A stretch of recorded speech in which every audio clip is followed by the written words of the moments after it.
भरोसा कोणावर करायचा? भरोसा कोणावर करायचा आज?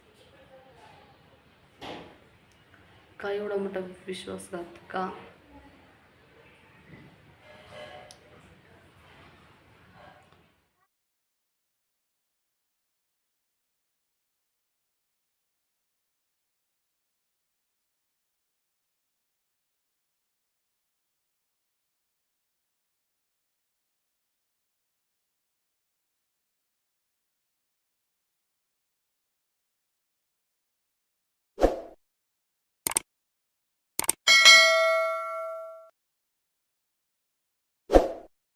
हॅलो, हाय, नमस्कार. मी आता तुमच्यासोबत मागे एक व्हिडिओ शेअर केला होता की पप्पांचा ॲक्सिडेंट वगैरे झाला किंवा त्यांना म्हणजे थोडंफार नुकसान वगैरे झालं, तर त्या नुकसानमध्ये काय काय झालं मी तुमचं सगळ्यांना सांगितलं होतं.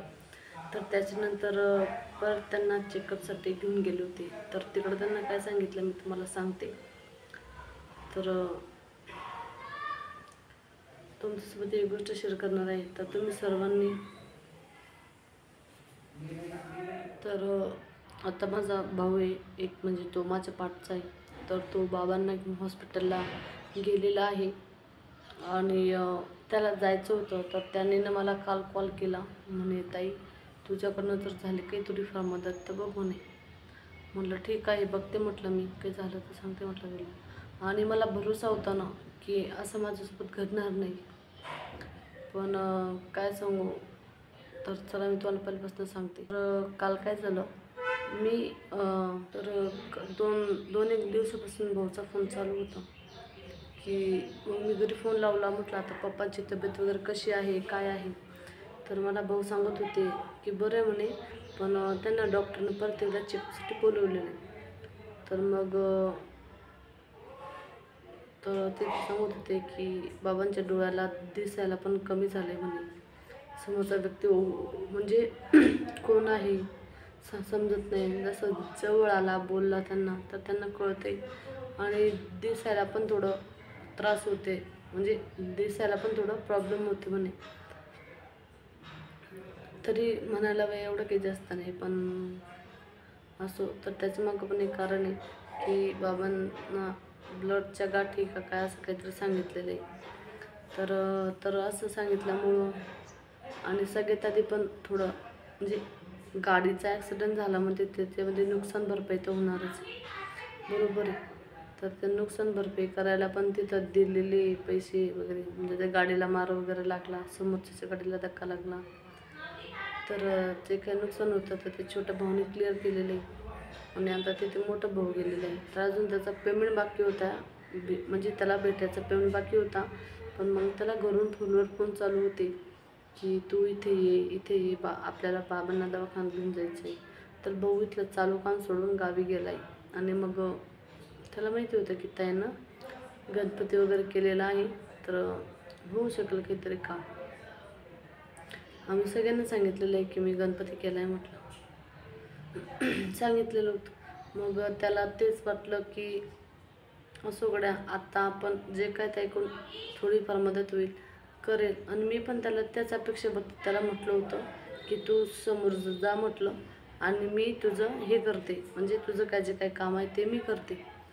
तर मला माहितीच नव्हतं की माझ्या माघारी असं काही काम झालेलं आहे. असं काही काम म्हणजे काय झालं, आत्ता दिवाळीच्या वेळेस ना मी माझ्या आजीकडे होते बघा 15 दिवस. तुम्ही तो व्हिडिओ बघितला असेल, माझ्या कोणत्या आजीला देवज्ञा झाली त्यावेळेस मी तिकडं होते. तर त्यावेळेस मिस्टरने काय काय केलं माहिती आहे का, तर मग मी तिकडं होते. नंतर त्यांनी माझ्या मागे कारभार केला आणि तर ते मला माहीत नाही त्यांनी काय केलं होतं काय नाही, बरोबर आहे. त्यांनी ते काय केलं काय नाही ते मला माहितीच नाही. मग नंतर आज मला अचानक काम पडलं ना, मग कोणाला तरी हेल्प करायचे, नाही जास्त थोडं, मी काही जास्त नाही करत होती. माझ्याकडं मला भरोसा होता की नाही माझ्याकडं होऊ शकतं म्हणून मी करत होते. नाही तर नसतं तर मला माहिती असतं तर मी स्पष्टता ते सांगितलं असतं ना की माझ्याकडनं होऊ शकणार नाही, मला काही म्हणू नका किंवा तुम्ही तुमचं कसं ॲडजस्ट करा, मला माहितीच नाही. आणि मग मी जेव्हापासून मला माहिती पडलं की बाबांना हॉस्पिटल घेऊन जाणं अर्जंट आहे, तर मग मी तेव्हापासून म्हणजे म्हणत होते की भाऊचा फोन येतोय बरं का, भाऊचा फोन येतोय बरं का. तर यांनी ना माझ्या माघारी असं काहीतरी काम करून ठेवलेलं होतं की ते मला आजपर्यंत माहितीच नव्हतं. जवळजवळ त्याला आता 3 ते 4 महिने झालेले.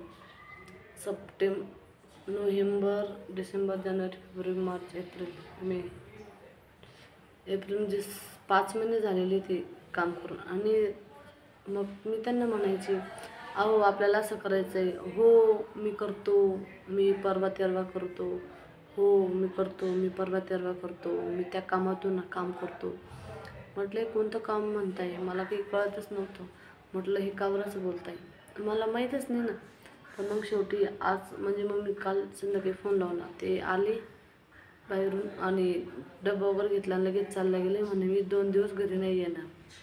म्हणजे त्यांचा जॉब चालू होता ना 24 घंट्यासाठी, आज आणि उद्या. तर मग म्हणे मी 2 दिवस घरी नाही येणार. म्हटलं ठीक आहे. म्हटलं असेल की उद्या म्हणजे आज जाऊन उद्या सगळं येत असेल तर मग म्हणतो आज नाही उद्या तरी होईल का.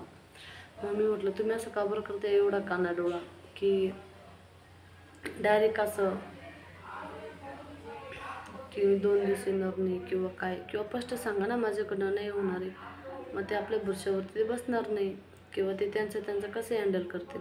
बरोबर आहे. मला नुसतं उडवाउडवीचे उत्तर, हा असं मी आता करतो, मी नंतर करतो, हा मी आता करतो, मी नंतर करतो, असं बोलत होते. मग मी डायरेक्ट फोन लावला. म्हटलं काय, म्हटलं आपल्याकडं आहे म्हटलं करायला म्हणून मग मी करते म्हटलं मदत. मग नंतर त्यांनी मला कधीच्या कधी सांगितलं की असं असं झालं आहे. आणि हे त्यावेळेस माझं असं डोकं सरकलं बापरे. त्यावेळेस मी रागाच्या भरात काय बोलून गेले आणि काय नाही राम झाले. एवढं म्हणजे असं मला अपेक्षित पण नव्हतं. आणि ठीक आहे सांगितलं जरासं शब्दभर. बरं त्या दिवशी कुठे मी गडबडीमध्ये होते तर मग मला परत संध्याकाळी किंवा अर्धा तासांनी 2 तासांनी फोन केला असता ना, मला असा असा फोन येतोय, मी हे करतोय आणि हे करावंच लागणार आहे. तर मग मी नाही थोडी म्हटलं असतं. पण मग ठीक आहे त्यावेळेस नाही सांगितलं. पण मग घरी आल्यावर तर सांगायचं होतं. बरं त्या दिवशी मी गडबडीत होते. मग दुसऱ्या दिवशी म्हणायचं फोन करून की मला असे कॉल चालू होतात. तुम्ही मला म्हणजे सांगायचं की मी असं असं केलेलं आहे बरं का. म्हणजे मी आता इथे येऊन मला जवळजवळ 6 महिने 5 महिने झालेले. 5 महिन्यात त्यांनी मला सांगितलंच नाही. तर काल तो विषय निघाला मदत करायची, परत मी का बरं पुढं होत नाही. तर मला सांगते मी त्यावेळेस असं केलं म्हणे. जो मी काय गणपती बनवलं होतं ना, मागच्या वर्षी मी हॉस्पिटलमधून आली, 1.5 महिना घरी होते. 1.5 महिना झाल्यानंतर मी जॉब शोधला. इतर जीवाची एवढी मरमर केली मी, स्वतःच्या जीवाकडे बघितलं नाही. म्हटलं नको जाऊ दे. असं करत करत मी ते वस्तू बनवली होती. म्हटलं अडीअडचणीला आपल्याला असो कधी कोणाला असो हे होईल म्हटलं तर आपण हे करून ठेवू. तर मी ते जीवाचं रान केलं, पोटाला नाही खाल्लं. मी ती वस्तू बनवून ठेवली आणि या माणसाने न सांगता एकाच्या डॅक तोडून टाकली. डायरेक्ट तिचे तुकडे केले. म्हणजे ती गाण किंवा ती मी घेतली कितीमध्ये होती, 35,000मध्ये त्यावेळेस मागच्या वर्षी. आणि आता म्हणजे 35मध्ये घेतली, त्याने 28मध्ये तिचं हे करून टाकलं. मला त्यांनी काल सांगितलं. एवढे रडले मी काल बापरे. एवढे रडले बघायचं काम नाही. माझ्या डोक्यात एकच होतं की मला तुम्ही सांगितलं का बरं नाही. माझ्या डोक्यात एकच होतं की तुम्ही मला का बरं सांगितलं नाही, खोटं का बरं बोलले. तुम्ही मला खोटंच ठरवताय की नाही मी तुला सांगितलं, नाही मी तुला सांगितलं, नाही मी तुला सांगितलं. म्हटलं नाही, सांगितलं की माणसाला लक्षात राहतं, काहीतरी आठवतं. तुम्ही नुसते मला तेवढंच फोन केला.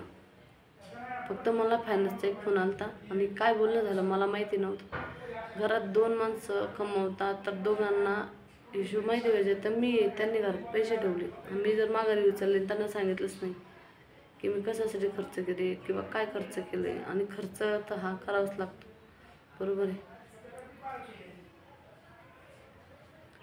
खर्च तर करावाच लागतो, बरोबर आहे. मग त्यांनी एवढं म्हणजे मला संताप दिला काल. माझं डोकं असं कुठल्या कुठे गेलं होतं. मला त्याबद्दल काही वाटलं नाही की नाही का मी माझ्या भावाची मदत करू शकले नाही, मला याबद्दल काही नाही वाटलं. तर मला वाईट एवढं वाटलं की त्यांनी माझ्याशी खोटं का बरं बोललं. आज भरोसा कोणावर करायचा, भरोसा कोणावर करायचा आज? का एवढा मोठा विश्वासघात का?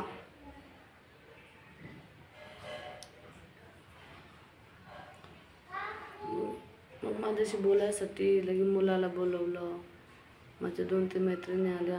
मी माझ्या टेन्शनमध्ये होते ना, मी काल कोणाशीच बोलले नाही, अजिबात बोलले नाही, कोणाशीच नाही बोलले मी. माझ्या आजीला, भावाला, पप्पाला, वडिलाला सगळ्यांना कॉल लावले, म्हणे ती हे करते बोल. कोणाला काल एक बी शब्द बोलले नाही, डायरेक्ट बोललीच नाही मी. नुसतं रडत होते, नुसतं रडत होते की मला माझं माहिती होते की माझ्या मनाला काय त्रास होऊ राहिला. माझं मनच दुःख मला माहिती.